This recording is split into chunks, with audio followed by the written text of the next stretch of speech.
und Spaß und was zum Naschen. Pflanzen und Äste für Wellensittiche. Beim Thema Pflanzen solltet ihr nicht nur an die Gefahren denken, denn ebenso wie Obst und Gemüse sind viele Pflanzen nicht schädlich für unsere Wellensittiche. Sie können sogar eine bestandene Beschäftigung bieten. Meine Wellis lieben es, die Zweige von Bambus zu zerlegen. Ich habe im Garten mittlerweile 2 gepflanzt, damit die kleinen Kobolde häufiger etwas davon haben. Meist hänge ich den Bambus noch feucht auf, denn damit sich keine Parasiten oder Käfer aus dem Garten einschleichen, wasche ich den Bambus vorher gründlich mit heißem Wasser ab. Viele der Wellis, selbst die, die gerne baden, lieben es, ihr Gefieder an den nassen Blättern zu reiben.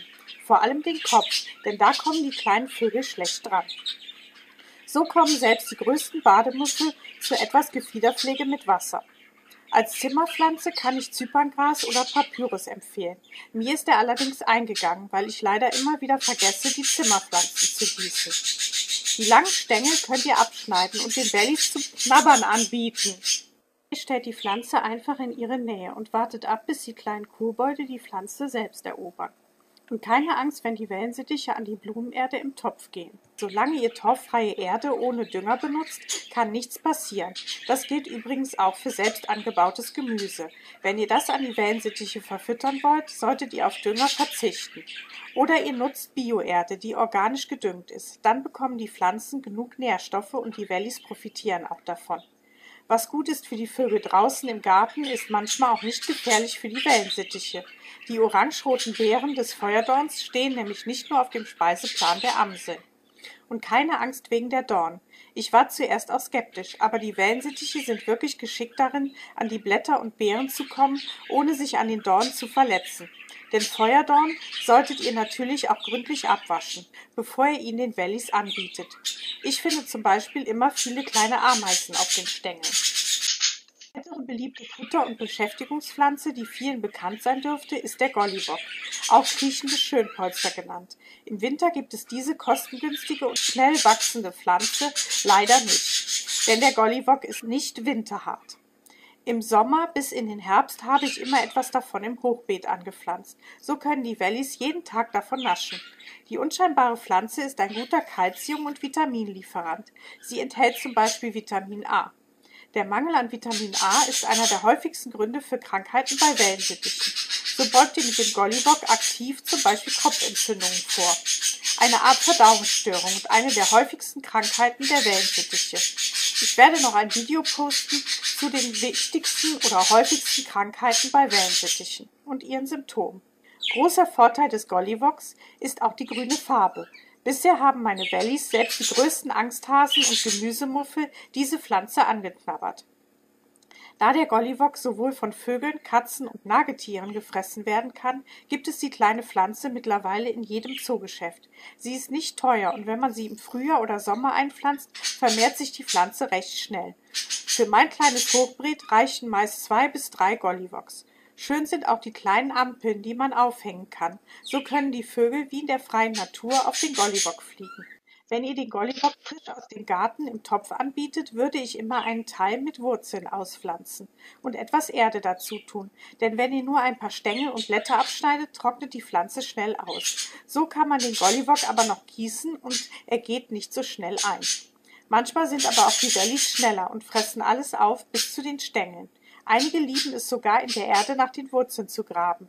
Noch ein Grund mehr, die ganze Pflanze anzubieten. Wer Küchenkräuter oder Salat im Garten pflanzen kann, sollte die Blätter auch nutzen, um Bademuffel in Wasserschale zu locken. Denn einige ängstliche Wellis können mit der Aussicht auf Salat ins Wasser gelockt werden. Ein weiterer Pluspunkt, Kräuter wie Oregano helfen mit ihrem Duft, den Parasiten nicht mögen, auch bei der Gefiederpflege. Außerdem könnt ihr die frischen Kräuter dann selbst zum Kochen verwenden. Wer keinen Platz im Garten für die Selbstversorgung reservieren will oder gar keinen Garten hat, kann die Küchenkräuter wie Petersilie, Basilikum, Rosmarin, Salbei und Thymian natürlich auch im Super- oder Biomarkt kaufen. Äste mit Blättern sind auch immer eine gute und natürliche Beschäftigung. Die Äste mit dickerem Durchmesser eignen sich auch als Sitzstangen. Ihr solltet da die kleinen Kobolde gerne die Rinde abnagen, die Sitzstangen regelmäßig austauschen. Dünnere Äste mit vielen Blättern eignen sich perfekt zum Benagen und Schreddern. Wenn eure Vögel wie meine besonders ängstlich sind, hier ein kleiner Tipp. Legt die Äste zuerst nur ins Zimmer, sodass die Vögel sie sehen können. Nach ein paar Stunden haben sich die Vögel an den Anblick gewöhnt und ihr könnt die Äste entweder in den Käfig oder in die Nähe der Vögel hängen. Die Rinde zu benagen ist nicht nur eine schöne Beschäftigung, sie liefert den Wellensittichen auch Nährstoffe und bietet ihnen die Möglichkeit, den Schnabel zu wetzen.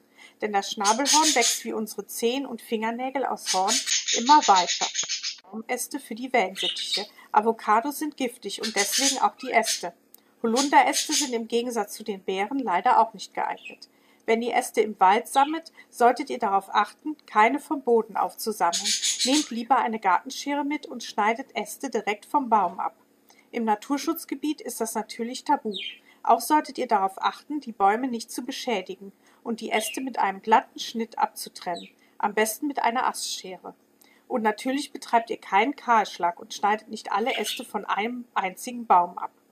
Doch welche Bäume eignen sich? Die meisten Nadelhölzer sind ungefährlich. Zu den geeigneten Arten für Wellensittiche zählen die Äste von Ahorn. Allerdings solltet ihr anders als im Bild zu sehen keine Äste vom Rotahorn benutzen. Andere Ahornsorten als der Feldahorn beherbergen nämlich einen Pilz, der für unsere Wellensittiche schädlich ist. Um auf Nummer sicher zu gehen, könnt ihr entweder die Rinde entfernen oder den Ahorn ganz meiden. Birken, Obstbäumen wie dem Apfelbaum und Weiden. Die stehen allerdings unter Naturschutz und sollten deswegen in der freien Natur nicht beschnitten werden. Ebereschen, besser bekannt als Vogelbeeren, bieten den Vorteil, dass die roten Beeren auch an die Wellis verfüttert werden können. Sie sind reich an Vitamin A und C. Die Äste und Beeren des Weißdorn sind ebenfalls für Wellensittiche und Wildvögel geeignet. Übrigens, wer seinen Garten mit vogelfreundlichen Blumen und Sträuchern bestückt, der tut nicht nur etwas für die einheimischen Vogelarten. Auch die Wellensittiche profitieren vom Angebot der Pflanzen. Ich werde noch ein Video posten, in dem ich geeignete Blumen und Pflanzen vorstelle, mit Beispielen aus meinem eigenen kleinen Garten. Und Bäume brauchen natürlich ihre Zeit, bis sie gewachsen und groß genug sind, dass wir Äste ernten können. Ich habe mir eine kleine Korkenzieherhase gegönnt, denn die verzweigten Weidenäste, die meine Wellis als Sitzplatz so lieben, sind leider sehr teuer. Ich hoffe, dass ich bald die ersten Äste ernten kann und bin gespannt, ob die Wellensittiche diese Äste genauso annehmen wie den Bambus. Ich hoffe, es waren einige gute Tipps für euch dabei. Wenn euch noch andere Pflanzen einfallen oder ihr selber welche im Garten habt, schreibt das bitte in die Kommentare.